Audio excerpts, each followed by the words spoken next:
Hello students, welcome back. And the topic taken for today's discussion is electrolyte. What are electrolyte? How many types of electrolytes are there? What is the reason for electrolyte to conduct and what are non-conducting electrolyte? All these things we are going to discuss in this video. Let's start with electrolyte. Electrolyte होते क्या हैं? देखिए electrolyte पहले आपको ये समझना है. Electrolyte वह लिक्विड हैं जो अपने से इलेक्ट्रिसिटी को पास करते हैं. Liquid that can conduct electricity through them are called as electrolyte. For example pure water. Can pure water conduct? Can pure water conduct? No. Pure water cannot conduct. क्यों? क्योंकि इसके अंदर एक चीज़ होती है जिसको कहा जाता है आयंस. इसके अंदर आयंस डेवलप नहीं होते हैं या आयंस नहीं होते हैं, इस कारण ये कंडक्ट नहीं कर पाता है. अब क्योंकि ये कंडक्ट नहीं कर पा रहा है तो आप इसको कह देते हो नॉन इलेक्ट्रोलाइट. तभी इसको हम इलेक्ट्रोलाइट नहीं कहते बल्कि कह देते हैं नॉन इलेक्ट्रोलाइट, क्योंकि ये इलेक्ट्रिसिटी कंडक्ट नहीं कर पा रहा. लेकिन इसी प्योर वाटर में अगर मैं सॉल्ट ऐड कर दूँ, अगर मैं इसी प्योर वाटर में सॉल्ट को ऐड कर देता हूँ, तब ये क्या कर देता है, ये आपका कंडक्ट करना शुरू कर देता है. It starts conducting electricity through it. Then we call it as electrolyte. Now I hope you are getting that what is the reason for conductivity. The reason for conductivity is ions. The sole reason, the only reason for electrolytes to conduct is presence of ions. Due to the presence of ions they can conduct, otherwise they cannot conduct. Okay, non-electrolyte cannot conduct. Why? Because they don't possess ions. और ध्यान रखिए non electrolyte में क्या होता है, आपको ions नहीं मिलते हैं बल्कि आपको क्या मिलते हैं, मॉलिक्यूल्स. ये वो दो चीज़ आपको दिमाग में याद ढंग से आपको याद रखना है कि दिमाग में आपको बैठा देनी है कि आयंस वो होते हैं जो इलेक्ट्रिसिटी को कंडक्ट करते हैं. इनके कारण कंडक्टिविटी बढ़ती है या कंडक्टिविटी होती है. आयंस को अगर आप और ऐड करोगे तो ये क्या हो जाते हैं, ज़्यादा कंडक्टिंग सॉल्यूशन बन जाता है. आयंस की मात्रा कम हो तो less conducting. Clear? So more ions more conductivity means good electrolyte. That is the meaning of good and bad electrolyte. Okay, non electrolyte is different, weak electrolyte is different, strong electrolyte is different, और normal भाषा में हम कह देते हैं good या bad electrolyte. Clear? लेकिन जो तीन टाइप्स आपको पता होनी चाहिए वो है आपके पास नॉन इलेक्ट्रोलाइट, इलेक्ट्रोलाइट, और इलेक्ट्रोलाइट के अंदर आप पढ़ोगे दो तरह के इलेक्ट्रोलाइट जिसको कहते हैं strong and weak. That will discuss after this. So I hope you know that. Now you know that ions are the reason for conductivity. Molecules अगर आपके सॉल्यूशन में हैं तो वहाँ पर आपकी कंडक्टिविटी नहीं होती है, और इसी को हम कह देते हैं a non conducting solution. Non conducting solution को आप नॉन इलेक्ट्रोलाइट भी कह सकते हो. ठीक है, तो नॉन इलेक्ट्रोलाइट कब होगा, जब आपको उसके अंदर क्या मिलने वाले हैं, molecules. So there can be a question. Sometimes there are some tricky questions. They will ask you that the reason for non-electrolyte to conduct is dash, और जल्दबाजी में आप आयंस लिख के आते हो. क्लियर? ध्यान रखिए नॉन इलेक्ट्रोलाइट में आपको मॉलिक्यूल्स लिखना है और इलेक्ट्रोलाइट में आपको आयंस लिखना है. अब इसके बाद डिस्कस करते हैं आपके टाइप्स ऑफ इलेक्ट्रोलाइट. तो हमने कर दिया इलेक्ट्रोलाइट के अंदर कितने टाइप्स हैं. ये तो थे कि नॉन इलेक्ट्रोलाइट और इलेक्ट्रोलाइट. अब इलेक्ट्रोलाइट के अंदर भी कितने टाइप है देखिए. इलेक्ट्रोलाइट में होते हैं आपके दो टाइप. एक होता है आपका स्ट्रॉन्ग, एक होता है आपका वीक. ठीक है, अगेन कंफ्यूज मत होइए, ये इलेक्ट्रोलाइट के टाइप है. इससे पहले जो पढ़ा वो था नॉन इलेक्ट्रोलाइट और इलेक्ट्रोलाइट. इलेक्ट्रोलाइट दो ही तरह के हो सकते हैं, या तो नॉन इलेक्ट्रोलाइट होगा या इलेक्ट्रोलाइट होगा. इलेक्ट्रोलाइट के अंदर होते हैं दो तरह के इलेक्ट्रोलाइट्स. मतलब एक तो बहुत स्ट्रांगली कंडक्ट कर रहा है और एक कंडक्ट कर रहा है लेकिन बहुत वीक तरीके से कंडक्ट कर रहा है.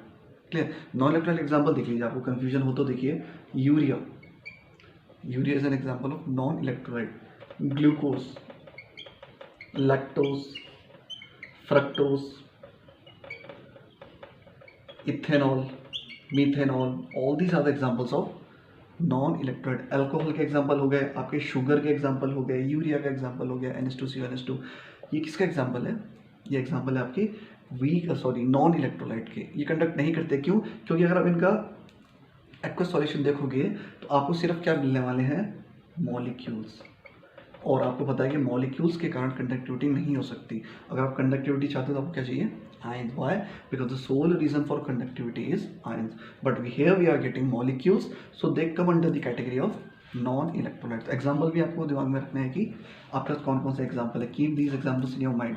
Okay, because there are many one word question like they will give you that sugar is an example of dash, electrolyte, non electrolyte, strong electrolyte, weak electrolyte. आपको कई तरह के एग्जाम्पल दे दिए, ऑप्शन दे दिए जाएंगे, आपको क्या चूज करना है. Sugar is an example of non electrolyte. वहाँ पर क्या होता है, मॉलिक्यूल्स. अब देखते हैं स्ट्रॉन्ग क्या होता है और वीक क्या होता है. देखिए स्ट्रॉन्ग इलेक्ट्रोलाइट आपका एसिड भी हो सकता है, बेस भी हो सकता है, सॉल्ट भी हो सकता है। ऐसा नहीं कि आप स्ट्रॉन्ग वर्ड सुनते हैं आपके मन में सिर्फ एसिड ही आ रहा है। Okay, mostly when we think of something strong, what we think about acid only. Okay, acid is not only the example for strong electrolyte, there can be strong bases also, strong salts also. Clear? Example आपके जितने acids हैं वो आपके क्या है mostly आपके acids क्या हैं, स्ट्रॉन्ग इलेक्ट्रोलाइट कैटेगरी में आते हैं। कुछ है आपके जो वीक इलेक्ट्रोलाइट होते हैं, जैसे आपके एसिटिक एसिड, उसको डिस्कस करेंगे इसके बाद। लेकिन मोस्टली आपके एसिड क्या होते हैं, स्ट्रॉन्ग होते हैं। अब देखिए स्ट्रॉन्ग इलेक्ट्रोलाइट कहेंगे किसे, जिसमें आपके पास क्या हो, या तो कंप्लीट डिसोसिएशन हो, कंप्लीट डिसोसिएशन, दो वर्ड आपको याद रखना है, या तो कंप्लीटली डिसोसिएट हो जाए या नियरली कंप्लीटली डिसोसिएट्स। मतलब जब आप इसको डिसोसिएट करवाओ, या तो ये पूरा 100 का 100% आपको डिसोसिएट हो जाए, या फिर नियरली 100 के आसपास डिसोसिएट हो जाए, उसको भी आप क्या कह देते हो, स्ट्रॉन्ग इलेक्ट्रोलाइट। क्या, जो पूरा डिसोसिएट हो जाता है या फिर नियरली पूरा डिसोसिएट हो जाता है, उसको आप कह देते हो स्ट्रॉन्ग इलेक्ट्रोलाइट। एग्जांपल देख लीजिए आपके, जैसे आपके पास है NaOH का एग्जांपल आप ले सकते हो, एसिड एग्जांपल H2SO4 ले सकते हो, हर तरह के एसिड HNO3 वगैरह आप लेकर क्या कर सकते हो, इसमें स्ट्रॉन्ग इलेक्ट्रोलाइट के एग्जांपल में ले सकते हो। अगर मैं कह रहा हूँ बेसिस भी आप एग्जांपल हो सकते हैं, सॉल्ट भी हो सकता है, NaCl हो सकता है, KCl हो सकता है, कुछ भी हो सकता है, ठीक है। तो आपको ध्यान रखना है, स्ट्रॉन्ग का मतलब केवल एसिड नहीं है, they can be acid, they may be basis and they may be salts, they can be anything. Okay, ध्यान क्या रखना है, डिसोसिएशन कितना हो रहा है। अगर नियरली पूरा हो रहा है या पूरा का पूरा डिसोसिएट हो रहा है, तो आप क्या कह देते हो, that they are strong electrolyte. Now what is weak electrolyte? See, weak electrolyte are the species which when dissociates do not dissociate completely. मतलब सपोज करो मेरे पास है NH4OH, ठीक है, ये आपका वीक इलेक्ट्रोलाइट है, या CH3COH, बेस्ट एग्जांपल लेते हैं आपका CH3COH, ये भी एक एग्जांपल है। तो जब ये डिसोसिएट करता है तो ये कैसे डिसोसिएट करेगा, एसिटेट आयंस में, कुछ एसिटेट के आयंस मिलेंगे, कुछ आपको H+ के आयंस में, और कुछ आपको CH3COOH, जो मेजर क्वांटिटी में आपको मिलता है वो है आपके मॉलिक्यूल्स, ठीक है। ये हो गए आपके आयंस, ये हो गए आपके मॉलिक्यूल्स। अब देखिए आपके सॉल्यूशन में आयंस भी है, मॉलिक्यूल्स भी हैं, इसका मतलब कंडक्टिविटी तो होगी, डेफिनेटली होगी। क्यों? क्योंकि मैं आपको स्टार्टिंग में ही बता दिया था कि कंडक्टिविटी का सोल रीजन क्या है, आयंस। लेकिन आपके पास मॉलिक्यूल मेजर क्वांटिटी में है, इसका मतलब कंडक्ट तो करेगा बिकॉज ऑफ आयंस, लेकिन वीकली कंडक्ट करेगा। क्लियर?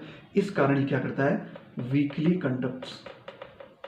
अब क्योंकि ये वीकली कंडक्ट्स कर रहा है, it conducts weakly, so we categorise this type of species as weak electrolyte. मैंने नॉन इलेक्ट्रोलाइट नहीं कहा। नॉन इलेक्ट्रोलाइट कब होता, जब सारा का सारा मॉलिक्यूल ही होता, जैसे शुगर्स में होता है, ठीक है। आप शुगर एग्जांपल ले लीजिए, तो सारा का सारा क्या देंगे आपको, मॉलिक्यूल ही देंगे। अब क्योंकि आयंस बिल्कुल भी नहीं है, तो वहाँ पर बिल्कुल भी कंडक्टिविटी नहीं होगी, जीरो कंडक्टिविटी, तो उसको हम कह देते हैं नॉन इलेक्ट्रोलाइट।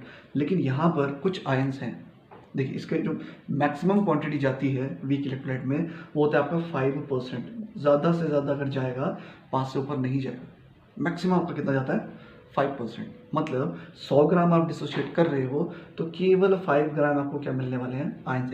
एक एग्जाम्पल ले रहे हैं, मतलब केवल 5% से ऊपर ही जा ही नहीं सकता। क्लियर? तो इसका मतलब मैक्सिमम डिसोसिएट करेगा कोई वीक इलेक्ट्रोलाइट तो कितना करेगा, 5%। तो आप लगा सकते हो कि जो मैक्सिमम डिसोसिएशन वैल्यू आपकी 5 ग्राम है, तो मोस्टली क्या करते हैं 5 ग्राम से नीचे ही डिसोसिएट होते हैं। In the case if it is taken as 100 gram, if the sample is of 100 gram, then maximum it can go for is 5 gram, and mostly do not even go for 5 gram. ये तो मैं वो case बता रहा हूँ जो maximum वाला case है, वरना ये 5 से नीचे ही होता है। लगा लीजिए इतने कम आपको आयंस मिलेंगे, और आयंस हैं तो कंडक्टिविटी तो होगी, लेकिन कंडक्टिविटी क्या होगी, बहुत कम होगी, क्योंकि आयंस की वैल्यू बहुत कम है। More than 95% you are getting is molecules. इसका मतलब मेजर पोर्शन कंडक्ट नहीं करने वाला, लेकिन कुछ पोर्शन कंडक्ट कर देता है, इसलिए हम इसको क्या बोल देते हैं, वीक इलेक्ट्रोलाइट। क्लियर? तो ये थी आपकी स्टोरी रिगार्डिंग इलेक्ट्रोलाइट। ध्यान रखिए इलेक्ट्रोलाइट होते क्या हैं, फिर से एक बार इसको रिकॉल करते हैं। इलेक्ट्रोलाइट वो होते हैं जिनके थ्रू आप इलेक्ट्रिसिटी को पास कर सकते हो। Liquids through which electricity can pass easily are called as electrolyte. क्यों? Because of ions. ध्यान रखिए ions, because of ions they can conduct. Ions are charged species. You would have studied these in lower class in 6th 5th 6th. You have studied about charges. What are charges? What are ions? Ions are charged species. जो charged species होती है मतलब react करने को तैयार बैठी होती है उनको क्या देते हैं आप, ions. Clear, charge species. So when electrolyte or when a liquid contain enough ions, then we call it as strong electrolyte. If electrolyte contain less ions, we call it as weak electrolyte. If an electrolyte does not contain any ions, then we call it as non electrolyte. Clear. तो आपको इस video से उम्मीद है आपको clear हो गया होगा कि इलेक्ट्रोलाइट क्या है, स्ट्रॉन्ग इलेक्ट्रोलाइट क्या है, वीक इलेक्ट्रोलाइट क्या है, reason for strong conductivity of strong electrolyte, reason for weak conductivity of weak electrolyte, and reason for no conductivity of non electrolyte. reason, molecules. जहां आपको मॉलिक्यूल्स मिले वहां पर सीधे नॉन इलेक्ट्रोलाइट.